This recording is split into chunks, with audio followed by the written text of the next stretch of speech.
Hello, welcome to See the Stories, the second segment of the 3-hour news show. Now, have you ever watched food videos to boost your appetite? Because my habit while dinner, I'll probably put on some cooking show or some food show on Netflix just to boost up my appetite.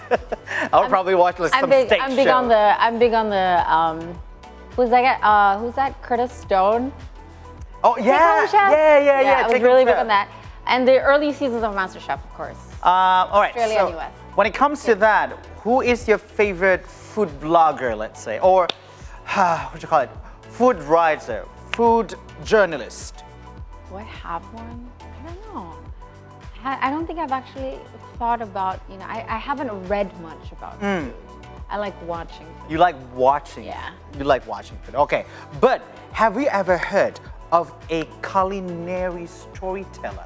Sounds because theater of mind, Yeah. building imaginary. We've heard food writer, food blogger, What is food culinary? critics. Exactly. Now here's a story about it. Storyteller, sorry. Yeah. Here's a story about it. Just like food journalists, culinary storytellers explore various food.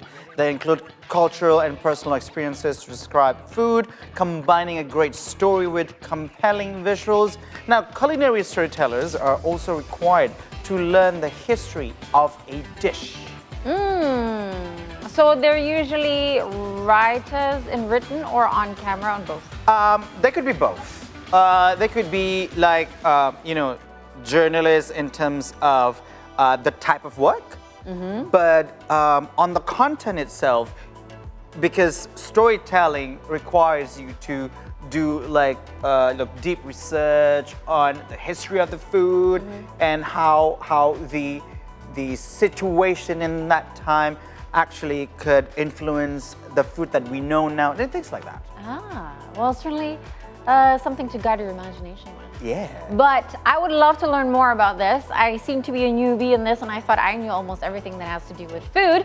So to deliver more into culinary storytelling, we have a special guest today. Let's invite Putri Paramadita to the studio. Hi! Hello, good afternoon, buddy. How are you? Hi. Thank you so much. Hi. Please have a seat. Welcome to our studio. Thank you so much for being here. Thank you for having me. Of course, it's always a pleasure. Now he knows what it is, Yes. but I would like a little bit more effort as a newbie. What is actually culinary storytelling, and what are the differences between a normal food blogger and when you actually, or food blogger or reviewer, and storytelling about food? Okay, so storytelling basically what the blogger do, they storytell, but not really dig into something very like the historical part or just from the cultural. Yeah. For me, it is about those. The bloggers normally they got into this is a new restaurants, new places, something like hype, something that's in. True. For me, that's not about the thing.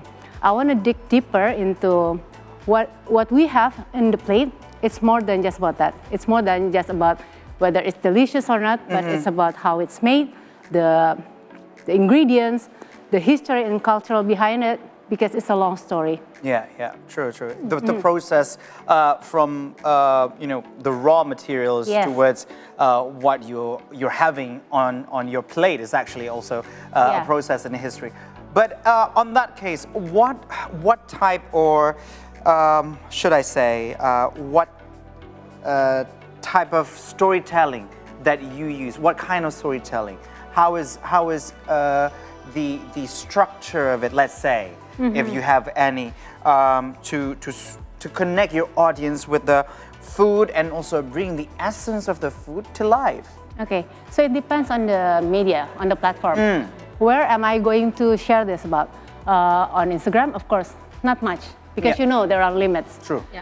In some YouTube channel, of course, I would go deeper. For example, we were discussing about roti canai or roti prata. Yeah. And most of people knows what kind of roti prata it is. True. But did you know that it actually comes because back then the Dutch sent all the Indians to North Sumatra to take care of the tobacco plantation. Oh, slavery. basically that. Yeah. And then because